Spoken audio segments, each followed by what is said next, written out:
Some folks will call this the best cycling channel on internet, while others think he's a bit of a knob. But you've tuned in, so the least you can do is hit that like button, cause it's Monday, it's bloody Monday, and that means it's time for the CPCNH. Hello everyone, welcome to the Chris Pritchard Cycling News Show. It's Monday. Bit of housekeeping to start with. First and foremost, if you're in the Manchester area tomorrow and you're at a loose end, you've got no else to do, then follow the link down in the description to the Facebook page of the 12th night of the Crank It Up tour. We've been all over Europe and our next stop is Manchester. It's the Brewdog Outpost. No idea where it is, it's somewhere in Manchester. You can find all the details down below, but please, if you want a bit of a fun night out, if you want to get involved with like-minded people, if you want to stand a chance of winning a brand new Wahoo kicker, or you want some merch from your boy, then just turn up. There's free beer, there's free food. It's just a general party atmosphere and it's good fun. Links down in the description to that. If you're in Edinburgh on Wednesday, we're doing exactly the same again. And I might wear a kilt. If that's not going to entice you to come along, I don't know what will. Both events are really busy at the minute, but I want to make it even busier. So please, if you're in the area, Manchester or Edinburgh, tomorrow for Manchester, Wednesday for Edinburgh, please turn up, show your support, show us some love, potentially get in the vlog that I'll film and never actually edit.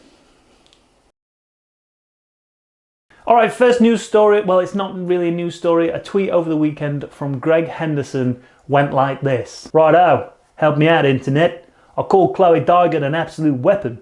Is that an insult or a compliment to her as a person and an athlete? All right, Greg, well, thanks to Chris Pritchard's Cycling News Show, I can help you out with that.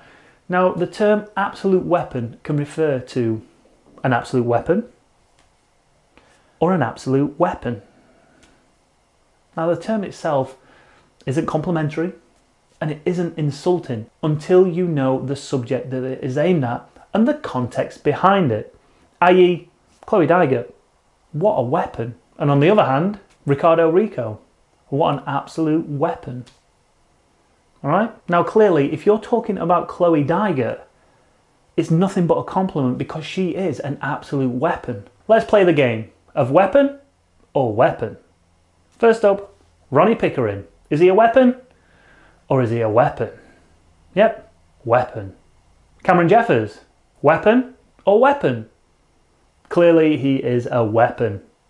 Ooh, now Chris Pritchard, that's a tough one. Is he an absolute weapon or is he an absolute weapon? Now if you said absolute weapon, you'd be wrong because he's an absolute weapon. And Greg, really it's as simple as that. I think everybody knew you were complimenting Chloe Dygert when you called her an absolute weapon.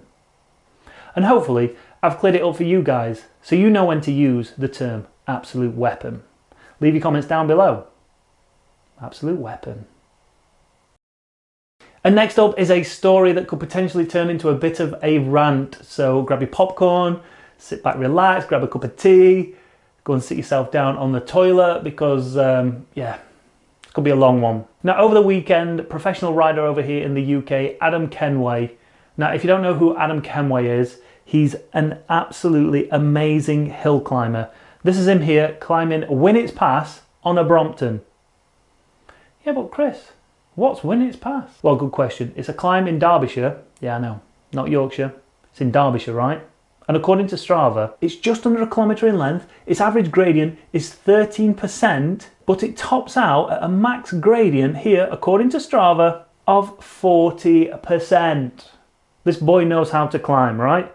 But anyway, unfortunately, over the weekend, he was involved in an accident where a van hit him on a roundabout and he suffered some, well, they look like pretty serious injuries. In this post on Facebook, he said, so on Friday night, I was hit by a van on the Morrison's roundabout at Ilkeston. I'm doing okay, just wanted to thank everyone who stopped to help and all the police, paramedics and the staff at QMC for looking after me.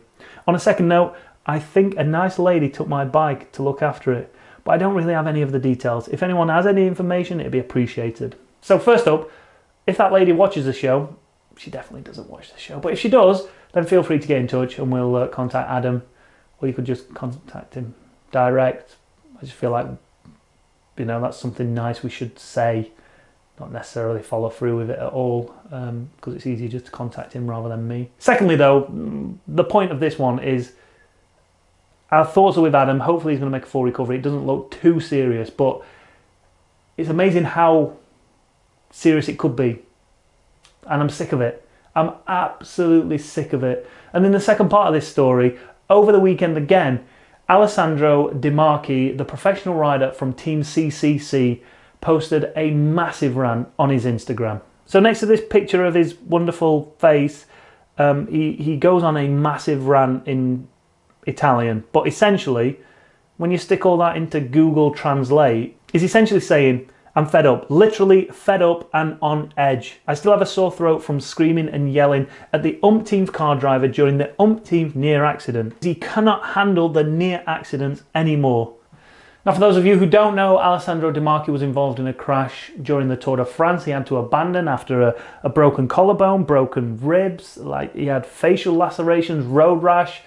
He suffered a massive crash, and it appears he is absolutely sick to death of riding on the road. And I'm glad he spoke out about this, because I'd love to know how many professional riders this happens to on a daily basis. So on Sunday morning, around 10 o'clock, he left his home like he does every day for a training ride around Bugia, heading up the slope of the Tonino 2, as it's known over there. He said he's going up slowly in the right hand of the road and he's not getting in the way of anybody. And about halfway up, he feels or he can hear the sound of a car approaching him. Now this black Audi drives past him, according to Di Marchi, at almost 3 times his speed. But not only that, this car is passing him with only centimetres to spare. Don't forget this is Google Translate, brushing it for a matter of centimetres. I repeat, centimetres.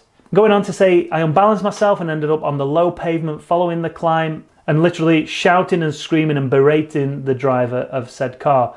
Then, behind that Audi, a small blue Jeep, which has obviously seen the Audi come past him, does exactly the same as well. Speeding past him, missing him by a matter of centimetres. Now eventually he catches up with this Audi driver. I presume the Audi driver stopped at the top or whatever. He managed to get a picture of the license and speak to the driver. I think he might have got a picture of the driver as well.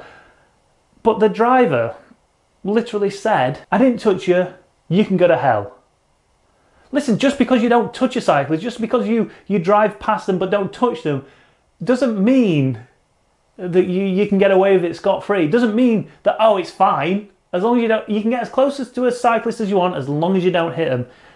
Knobhead. Absolute knobhead. And then he finishes off the post by saying, Dear ignorant motorist, it concerns my face well below in the photo. It concerns that face of what you were about to kill this morning. And listen, right, I know that I'm preaching to the choir here, because the majority of you are cyclists, so you know the feeling of vulnerability that we're faced with every time we go out on the roads. But when it's coming from a professional rider, don't forget, right, these boys, their office space is the roads.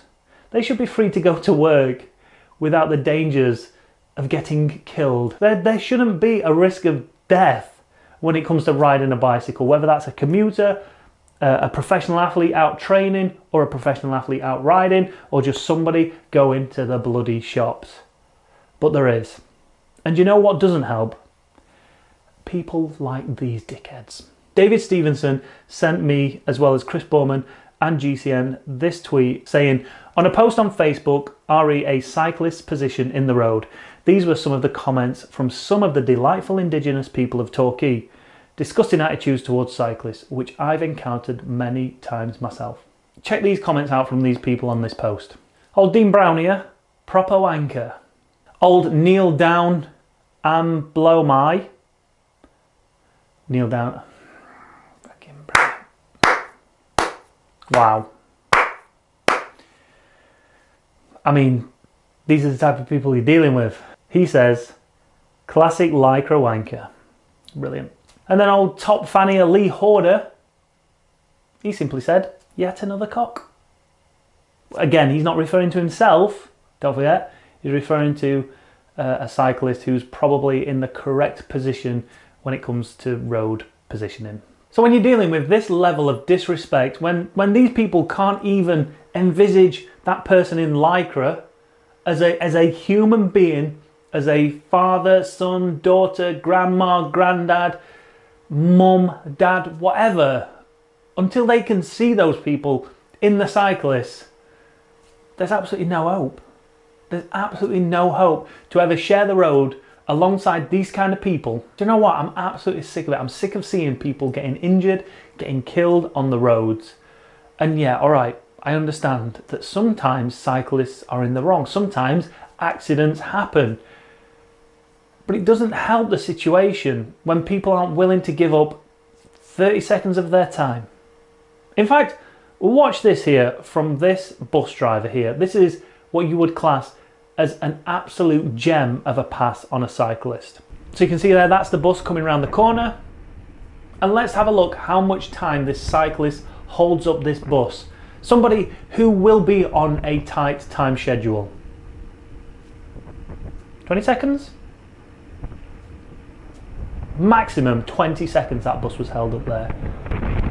And when he made his pass, he made it nice and wide. He wasn't rushed. He didn't rush the cyclist. He didn't intimidate the cyclist. It was absolutely perfect. Now, if every single person gave that much respect and space and time for a cyclist, you can guarantee there will be a reduction in fatalities and serious injuries with cyclists. All right, enough ranting. You know exactly what I think about this situation. You know that I feel that everybody who takes a car driving test, who drives a lorry, who drives a truck, who drives the same things, a bus or a car or a motorbike, whatever it might be, that everybody takes the time to spend some time on the road as a cyclist. Give it 5 hours, right? Because within an hour, you're going to know how vulnerable it feels to be a cyclist. And once you know that, you're going to give cyclists more time, more space, more respect. Because you can guarantee, right? Lee Order here, right? Yeah, him. Yet another cock. That if he was a cyclist, if he was exposed to the vulnerability that we are, that he would lose his shit if someone passed him close by. And he'd make sure the world knew about it. All right? So stop being bellends. Show more respect. Take your time passing cyclists. Don't forget, it's illegal to pass a cyclist within the space of 1.5 metres. Adhere to that law, knobheads.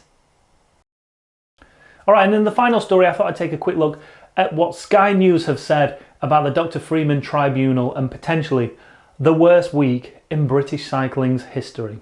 Now, in this opinion piece by sports correspondent Martha Kellner, the headline reads, Sky Views, Tribunal raises questions about the rotten culture of British cycling.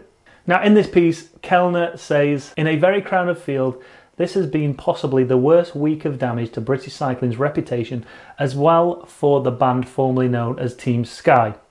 Worse perhaps than the allegation that Paralympic riders in the National Training Centre were being called wobblies and gimps.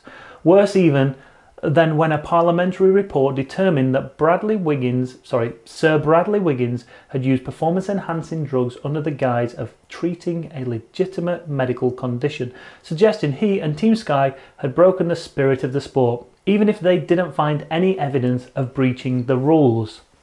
And they went unpunished. Strange. Especially when you think of, I don't know, some young lad breaking the terms of service of a software platform, not being punished for it, but then being punished by British cycling for bringing the sport into disrepute. It's almost like they have an agenda. Down below is the link to this story. Go and follow it so you can catch up to date with it all, because I'll be honest, I have no idea what I want to report this. I want to know what's going on, and I want the truth to come out, but I really don't know what the bloody hell's happening, because you had Shane Sutton storming out. By the way, Jess Varnish's tweet to Shane Sutton storming out was just class. So in a tweet, Jessica Varnish said, me, 6-hour cross-examination at 7 months pregnant, answered every question and left with my head held high. Yesterday, 1.5-hour cross-examination, loses temper, hurls insults, storms out and quits trial. Lesson, bullies never like a taste of their own medicine. Hashtag anti-bullying week. Huge, massive there to Shane Sutton. Deserved as well, if you ask me. I honestly don't know what's happening. Obviously the crux of it is this package that was delivered to British Cycling for Dr. Freeman with 30 Testagel testosterone sachets in it, right? He's claiming that they were for Sutton. Sutton's denying that. I keep saying this, but I'm trying to work out wherein lies the issue. So Freeman said they were for Sutton. Sutton denied that. So if Sutton's lying, why does he need to lie about that? Why?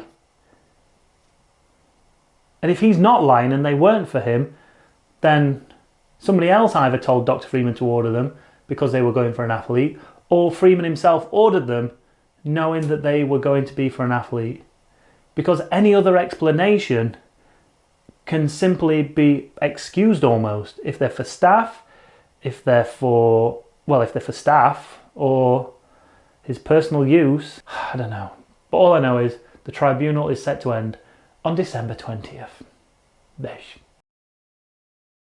Alright, and that's your fill of news for today. I don't know if there was much news involved in any of that, to be fair, but anyway, Manchester tomorrow, get there, be there, or be square. Edinburgh, Wednesday, be there, or don't be. But we're going to have a massive night out afterwards. Hit that like button, hit that subscribe button, hit that notification bell. If you hated the video, hit that dislike button, but above all else, make sure you leave those comments down below and let me know what the hell's happening with the Dr. Freeman Tribunal and all the other stuff that we talked about today. Until tomorrow, where I'll not be posting a video, see you soon, Noj.